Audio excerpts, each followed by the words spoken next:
सास अम्मी हो सकती है? मेरा बहुत ज्यादा I am against this notion. सास सास रहेगी और बहू भी बेटी नहीं हो सकती। सबसे बड़ा झूठ ये होता है, शायद सास अम्मी बन जाए, शायद सास मां बन जाए, अगर वो पहले बहू को बेटी मान ले तो। बेटी अगर 12 बजे सो के उठे ना, उसको ताना नहीं मिलेगा। ठीक, अब वो क्या, तो मेरी बेटी, ये मेरी तीवर की है, मेरी बेटियों जैसी, मैं इसको बेटी बना के रखूंगी। अलविदाई के वक्त क्या बोलते हैं, फिक्र मत करो समधन, मैं उसको बेटी बना के रखूंगी। तुम्हारी बेटी तो रात को लेट भी सो जाती है, सुबह लेट उठती है, सुबह उठ के नाश्ता नहीं बनाती पूरे घर का, उसके ऊपर कोई जिम्मेदारी नहीं है। वो जब चाहे कह सकती है मम्मी मैं जा रही हूं फ्रेंड्स के साथ। तुम्हारी बहू ये कर सकती है? अगर वो नहीं कर सकती तो डोंट कॉल हर बेटी, वो तुम्हारी बहू है। और अगर वो तुम्हारी बहू है तो फिर तुम मां का दर्जा एक्सपेक्ट नहीं करो उससे, तो तुम्हें वो सास बन के तुम सास रहोगी फिर उसके लिए। प्रॉब्लम पता क्या आता है बहू और सास का?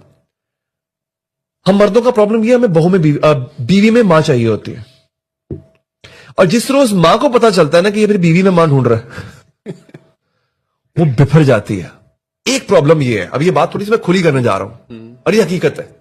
प्रॉब्लम इसमें सिर्फ ये है कि मां हार जाती है।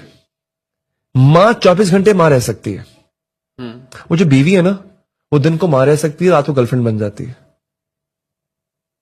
यहां पे वो बाजी जीत जाती है। एक तल्ख हकीकत है। इसीलिए आप नोट करें कि वो जो मां होती है वो फिर जंग लड़ती है, वो अपने सारे हथियार निकाल लेती है। सबसे बड़ा हथियार क्या होता है? तू मेरा पुत्र ही नहीं तो मेरा बेटा ही। अब प्रॉब्लम यह है, जब आप औलाद को इन्वेस्टमेंट समझोगे और फिर शादी होने के बाद आप ये एक्सेप्ट ही नहीं करोगे, आप ये कबूल ही नहीं करोगे, now he has to share his time, life, finance, attention with someone else, and a major part of all this will go to someone else.